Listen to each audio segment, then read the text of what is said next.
Hello guys, നമുക്കൊരു hair cut ചെയ്യാൻ പോയാലോ?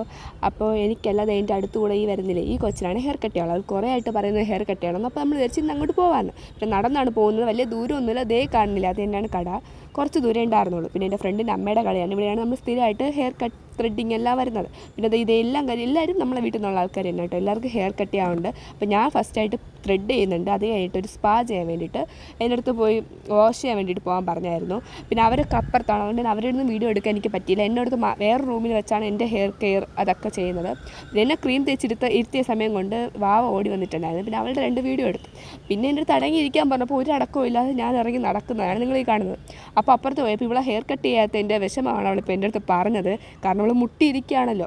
അപ്പോൾ എൻ്റെ അടുത്ത് ഇരുന്നോളാൻ പറഞ്ഞു. അവരടുത്തൊക്കെ ഹെയർ കട്ട് ചെയ്യാൻ പോകാൻ പറഞ്ഞു. പിന്നെ ഞാൻ ഹെയർ വാഷിംഗ് ഒക്കെ കഴിഞ്ഞ് ഡ്രൈ ചെയ്തുകൊണ്ടിരുന്നപ്പോൾ എൻ്റെ അടുത്ത് പറഞ്ഞായിരുന്നു കുറച്ച് ഡാമേജ് ഉണ്ട് ഹെയർ എന്ന്. അപ്പോൾ ലൈറ്റായിട്ടൊന്ന് ഹെയർ കട്ട് ചെയ്തതും കൂടിയാണ് നിങ്ങളീ കണ്ടത്. പിന്നെ ഇവളുടെ കേട്ടോ ഇലയൊക്കെ വെട്ടി അവളുടെ ആ സന്തോഷം മുഖത്ത് കാണുന്നില്ലേ, ഫസ്റ്റ് ടൈമാണ് കേട്ടോ. പിന്നെ ഇവളെ വീട്ടിൽ പോകുന്നുണ്ട്, മനസ്സില്ലാതെ താറ്റ കാണിക്കുന്നതാണ് നിങ്ങൾ കണ്ടത്. പിന്നെ നമ്മൾ തിരിച്ച് പോവുകയാണ്. ഇന്നത്തെ വീഡിയോ ഇത്രയേ ഉള്ളൂ. ബൈ.